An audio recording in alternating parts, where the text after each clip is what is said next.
겸손과 기도. 찬미 예수님. 그때 예수님께서는 야곱이 자기 아들 요셉에게 준 땅에서 가까운 시카르라는 사마리아의 한 고을에 이르셨다. 그곳에는 야곱의 우물이 있었다. 길을 걷느라 지치신 예수님께서는 그 우물가에 앉으셨다. 때는 정오 무렵이었다. 마침 사마리아 여자 하나가 물을 기르러 왔다.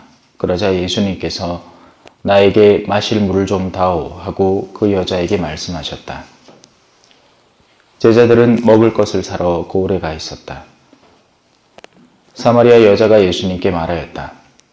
선생님은 어떻게 유다 사람이시면서 사마리아 여자인 저에게 마실 물을 청하십니까? 사실 유다인들은 사마리아인들과 상종하지 않았다. 예수님께서 그 여자에게 대답하셨다. 네가 하느님의 선물을 알고 또 나에게 마실 물을 좀 다오 하고 너에게 말하는 이가 누구인지 알았더라면 오히려 네가 그에게 청하고 그는 너에게 생수를 주었을 것이다. 그러자 그 여자가 예수님께 말하였다. 선생님, 두레박도 가지고 계시지 않고 우물도 깊은데 어디에서 그 생수를 마련하시렵니까? 선생님이 저희 조상 야곱보다 더 훌륭한 분이시라는 말씀입니까? 그분께서 저희에게 이 우물을 주셨습니다. 그분은 물론 그분의 자녀들과 가축들도 이 우물물을 마셨습니다. 예수님께서는 그 여자에게 이르셨다. 이 물을 마시는 자는 누구나 다시 목마를 것이다. 그러나 내가 주는 물을 마시는 사람은 영원히 목마르지 않을 것이다. 내가 주는 물은 그 사람 안에서 물이 솟는 샘이 되어 영원한 생명을 누리게 할 것이다. 그러자 그 여자가 예수님께 말하였다. 선생님, 그 물을 저에게 주십시오. 그러면 제가 목마르지도 않고 또 물을 기르러 이리 나오지 않아도 되겠습니다. 이제 보니 선생님은 예언자시군요. 저희 조상들은 이 산에서 예배를 드렸습니다. 그런데 선생님네는 예배를 드려야 하는 곳이 예루살렘에 있다고 말합니다. 예수님께서 그 여자에게 말씀하셨다. 여인아, 내 말을 믿어라.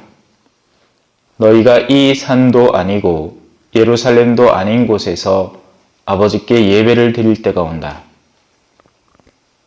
너희는 알지도 못하는 분께 예배를 드리지만 우리는 우리가 아는 분께 예배를 드린다.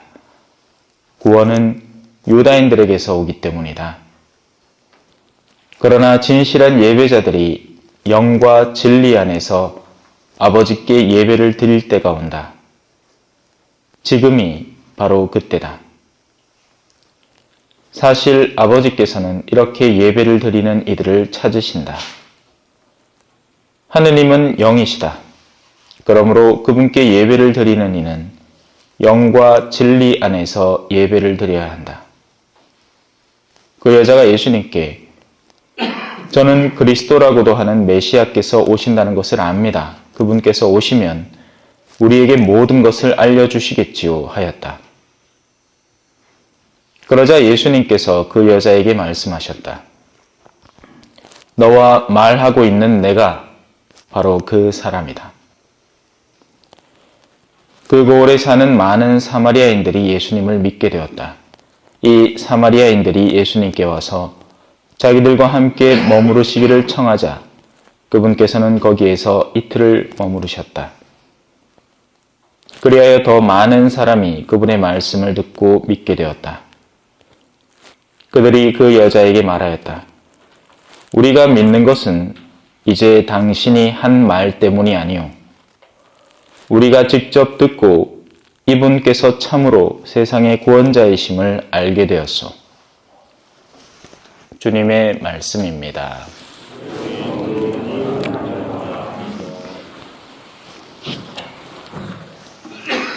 참 예수님, 사람의 부모는 하느님과 달리 자신의 고유한 개별성과 인간성을 갖고 있기 때문에 변덕스럽습니다. 어떤 부모님에게서는 하느님의 향기가 나는가 하면 다른 부모님에게서는 세속성이 드러나죠. 그래서 자녀들이 그냥 있기만 해도 이쁘고 챙겨주고 싶고 사랑해주고 싶은 부모가 있는가 하면 자녀가 비싼 선물을 줄 때나 미소를 띌까 이미 마음이 탐욕으로 바뀌어서 그 어떤 것도 자신을 즐겁게 하지 못하는 세속성이 가득한 부모도 있습니다. 우리가 그런 부모에게 길들여지다 보면 하느님도 그렇게 해석해 버립니다. 뭘 드려야 기뻐하시겠거니 생각하는 거죠. 하지만 하느님은 사람의 속셈을 알아보는 분이라서 당신께 진실로 예배하는 내면의 영을 갖춘 이를 사랑하시지 뭔가를 내어 바친다고 좋아하는 하느님이 아닙니다. 그것이 오늘 복음에 이제 하느님이 영으로 예배를 드린다라는 의미입니다. 이 파트를 이해하셨다면 이제 오늘 이 독서의 내용을 설명해 드리겠습니다.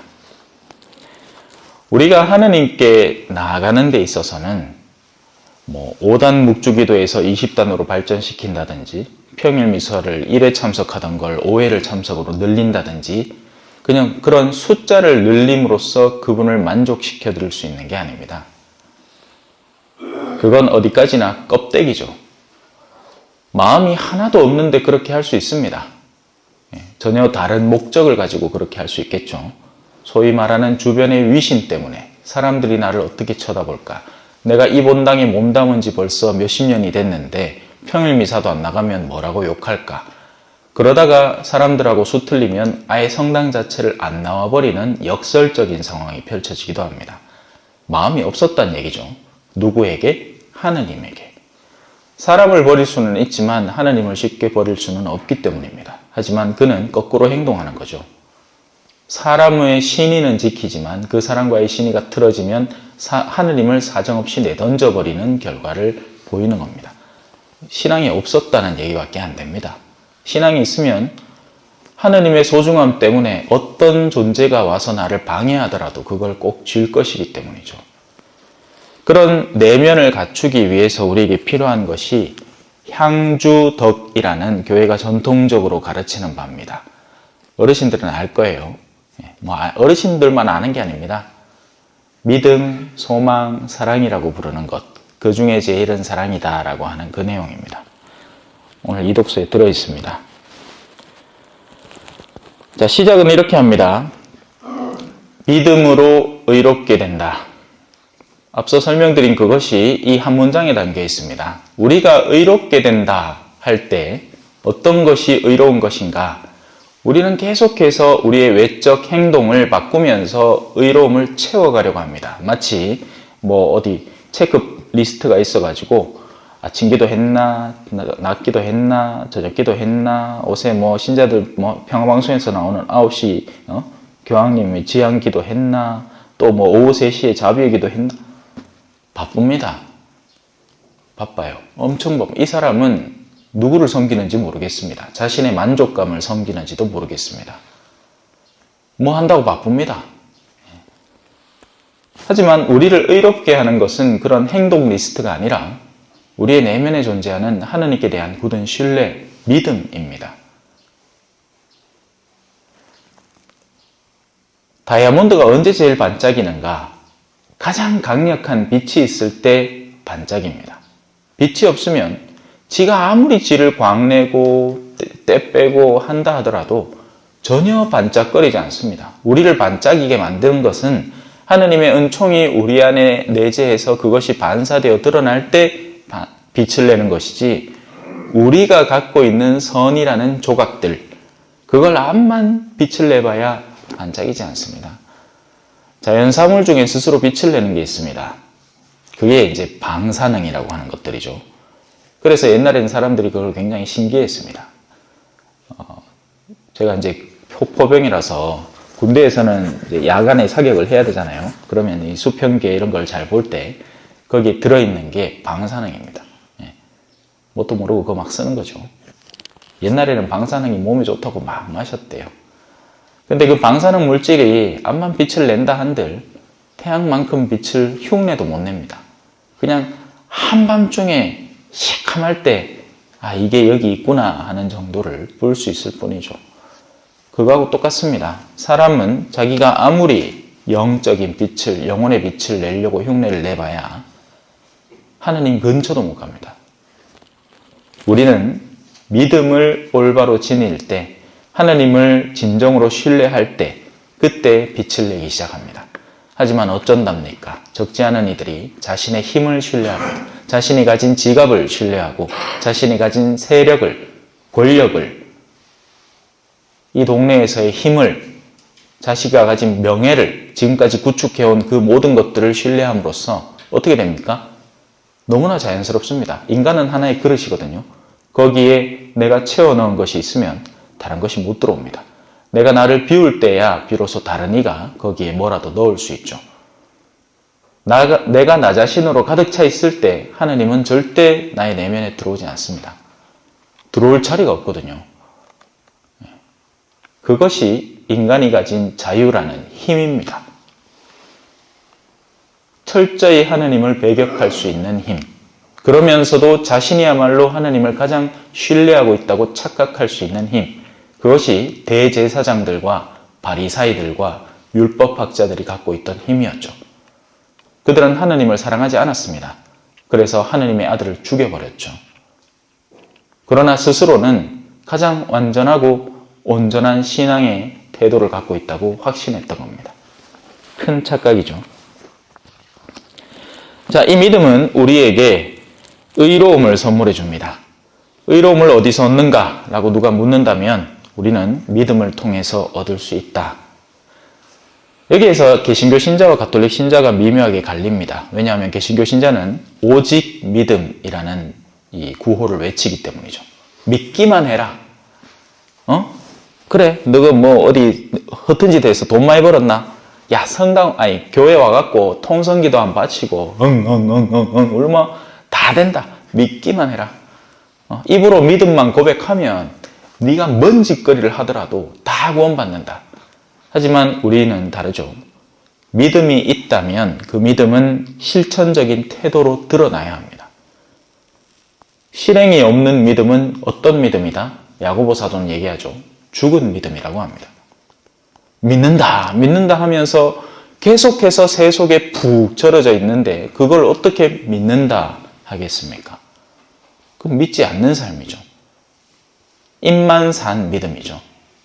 믿음의 실천적 결과가 하나도 드러나지 않는, 타인에게 단 한 번도 복음의 빛을 전해본 적이 없다면 나는 도대체 어떤 빛을 갖고 있는 겁니까?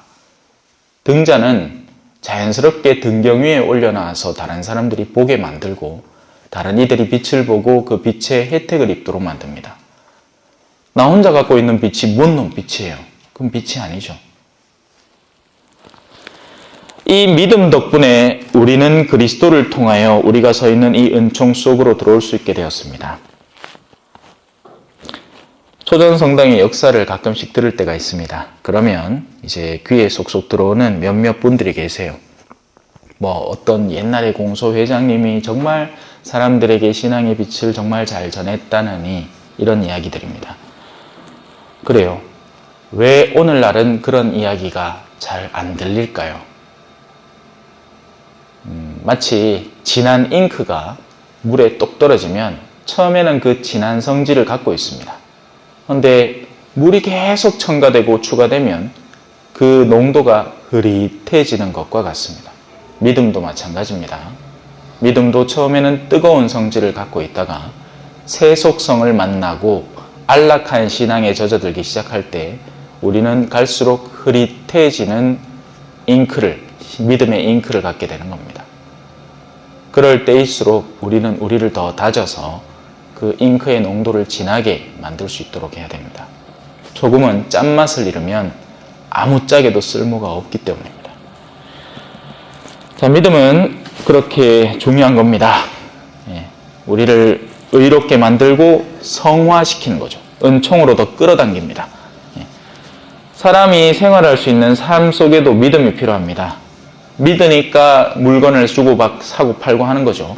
내가 계약금을 선지불 하고 그래 갖다 주겠지 하고 갖다 주는 겁니다.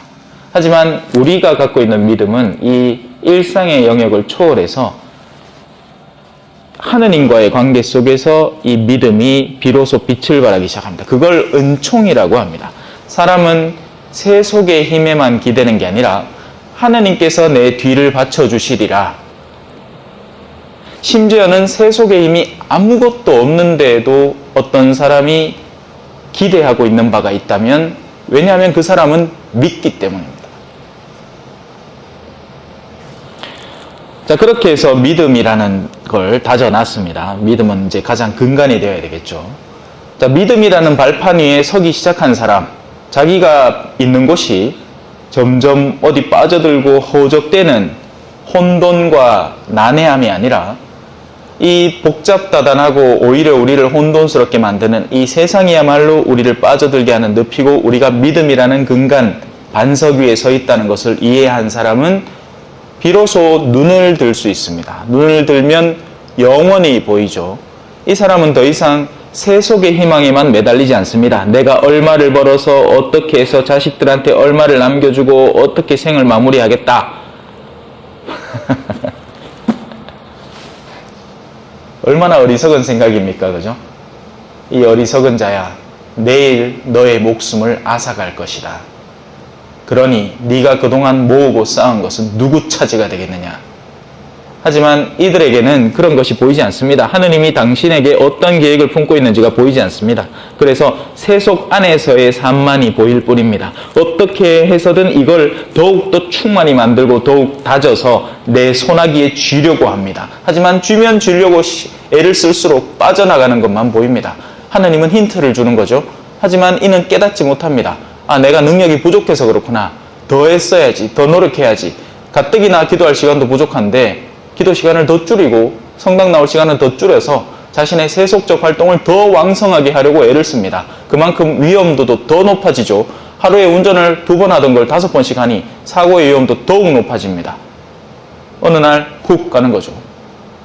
사고가 나든지 건강이 상하든지, 그래 놓고는 그때서야 비로소 하느님을 찾겠지만 상당히 늦습니다. 왜? 나의 마음속에 하느님을 어떻게 어디서 찾아야 하는지 모르기 때문이죠. 심지어 자식들도 다 냉담 중이라서 나 대신 하느님을 찾아주지도 않습니다. 내가 이제 병석에 누워서 병자성사 한 번을 기다리는데 그 어떤 자식도 나에게 병자성사를 선물해 주지도 않습니다. 얼마나 냉혹하고 참혹한 세상입니까? 누가 만들었죠? 우리 스스로가 구축해 놓은 세상입니다. 훌륭한 세상이죠. 돈만만 아는 세상, 이기성만이 가득한 세상입니다. 물론 다른 세상을 사는 사람들도 있습니다. 자녀를 꾸준히 신앙의 길로 인도를 해서 그 자녀의 내면이 바로 서 있고 하느님을 아는 내적 성향을 확보한 자녀들입니다. 그런 자식을 지닌 어른들은 어떻게 됩니까? 부끄럽지 않게 됩니다. 자, 두 번째 파트입니다. 희망은 우리를 부끄럽게 하지 않습니다. 참된 희망을 갖고 있는 사람, 거짓된 희망 말고, 거짓된 희망은 세상 사람들도 갖고 있습니다. 나 서울대 가야지, 우리 자식 서울대 보내야지. 학교 폭력이 일어났지만 교묘하게 법적 규율을 사용해서 그 기록을 지워내고 어떻게든 이 아이를 서울대에만 집어넣으면 성공하겠거니. 훌륭한 계획이죠. 그리고 그 계획은 거의 일어나나 싶었습니다. 물론 잘못 재수 없으면 걸려 넘어지죠. 그러나 걔뿐만이 아닙니다. 적지 않은 수많은 이들이 그런 식으로 자신의 과거를 깨끗이 하고 마치 아무 일도 없었다는 듯이 세상에 퍼져 있습니다. 반면 피해 아동들은 계속해서 그런 피해 속에 살아가죠. 그러나 진정한 희망은 우리를 부끄럽게 하지 않습니다. 오히려 농이 익어가죠. 왜 열매 중에도 껍데기는 멀끔한데 안에 까보면 속이 다 썩어 있는 열매들이 있습니다.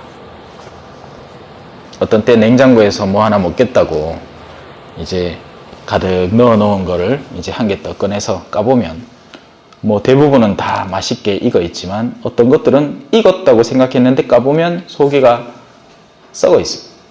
속부터 썩어 들어가는 거죠. 껍데기는 말끔해요. 새 것 같아요.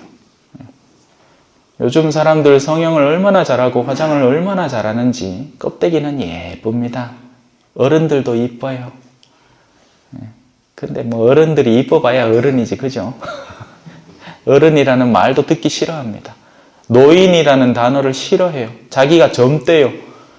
대한민국 나이로 이미 정식 노인이 되어버렸는데 아이고 쟤는 막 70까지 청춘이라 본인은 그렇게 생각하지만 주변의 젊은 사람들은 전부 다 노인으로 봅니다.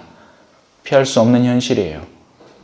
속이 세속화되어 있고 세속의 칭찬에 썩어 들어가는 겁니다. 지혜를 갖고 신앙을 갖고 내면을 하느님으로 다져가는 것이 아니라 엉뚱한 것으로 채워가는 거죠. 그러니 나중에는 썩은 내가 날 겁니다. 우리의 희망은 우리를 부끄럽게 하지 않습니다. 그 희망은 거꾸로 세상에서 가진 굴욕과 박해를 가져옵니다. 왜냐하면 우리가 가는 방향이 그들과 다르기 때문이죠. 우리는 남다른 사람을 이상하게 쳐다봅니다. 같이 모여가지고 한창 재미있게 세속 이야기하고 돈 이야기하고 성공 이야기하고 이러는데 한 사람이 나는 뭐 딴 거 하는 거 없고 그냥 기도나 좀 한다 하면 웃어버립니다. 에이 지 같은 게 기도한다. 잘난 척하고 앉았다. 하지만 나중에 웃을 사람은 진정으로 마음을 다해 기도하는 그리고 그런 친구 모임에서 그런 허황한 내면을 가진 친구들을 위해서까지도 함께 기도해주는 그 사람이 웃게 될 건 뻔한 일이죠. 그게 우리 신앙이 가르치는 바입니다. 우리는 다른 걸 가르치지 않아요. 하지만 적지 않은 이들이 친구들의 그런 현혹에 넘어갑니다. 멀쩡하던 마음이었어요. 내 남편 사랑하고 있었습니다. 그런데 친구 모임 갔더니 내 남편은 자기 성실하게 일해서 잘 차분차분히 이 자녀들의 미래와 여러 가지를 준비하는 성실한 사람입니다. 그런데 친구 모임에 갔더니 친구들이 전부 다 최신백을 들고 있어요. 자기만 없어. 그러니 친구들이 야, 너 그 남편은 그런 것도 안 사주나? 우리는 얼마 전에 저 동남아 갔다 왔는데 너 그 남편은 니 데리고 어디 안 가나? 그러니 갑자기 남편이 엄청 증오스럽습니다. 이런 것도 안 해주는 내 남편 어디다 쓰나? 이제 막 별명도 들고 와요. 삼식이라고. 당신은 딴 사람들은 전부 다 밖에서 밥 먹더만 친구 만나갖고 당신은 내 집에서 밥 먹나? 빈정됩니다. 그러면서 남편의 속을 덕덕 끓죠. 성실하던 남편이 불성실하고 나쁜 사람이 되어버렸습니다. 엉뚱한 희망을 갖고 있었기 때문이죠. 세속화되어 버린 겁니다. 자, 마지막입니다. 자, 이런 믿음이라는 깃틀과 희망이라는 올바른 목적지, 우리를 부끄럽게 하지 않을 목적지를 지닌 사람은 자신의 삶이 이 삶 안에서 어떤 하나의 뚜렷한 실천이 드러나게 됩니다. 뭐겠어요? 하나 남았죠. 사랑이죠. 근데 이 사랑은 간단하게 표현해서 이렇습니다. 혹시 착한 사람을 위해서라면 누가 죽겠다고 나설지 모릅니다. 착한 사람을 보면 사랑이 솟아나옵니다. 순수한 아이를 보면 보호해주고 싶고 사랑해주고 싶고 괜히 한번 가서 지하철에서도 내 모르는 아라도 옆불대기에서 내 쳐다보면서 하고 있으면 나도 괜히 표정 재밌게 지어가지고 하고 집에서는 마누라한테 웃어주지도 않는 사람이 강아지 앞에서 그렇게 하고 있으면 환장을 노르시죠.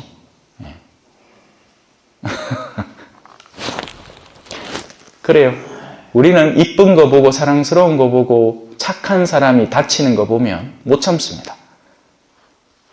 그런데 우리 예수님이 보여준 사랑은 전혀 다른 사랑이었습니다. 불경한 자들을 위해서 돌아가시는 사랑인 거죠. 반항하는 자녀들을 위해서 그들을 위해서 기도하고 그들을 조금 더 다시 하느님께 이끌기 위해서 애를 쓰다가 결국 그들로부터 매맞아 돌아가시는 사랑입니다.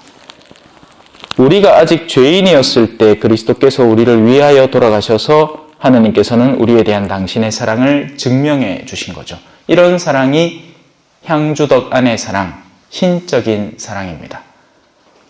고해소에 앉아 있으면 수많은 사람들이 자기 가까운 사람들을 못 견디겠다고, 너무 힘들다고, 그래서 죄를 지었다고 다가옵니다. 쓰러질 수 있습니다. 그러나 그렇게 다시 시작하십시오. 그러자고 우리가 성사를 보는 겁니다. 미워 보이는 일을 더 잘 미워할 수 있게 하느님께 청하는 사람은 아무도 없습니다. 내 사랑이 부족하니 내 사랑을 키워서 그런 미움도 끌어안을 수 있도록 도와달라고 하나님께 청하는 거죠.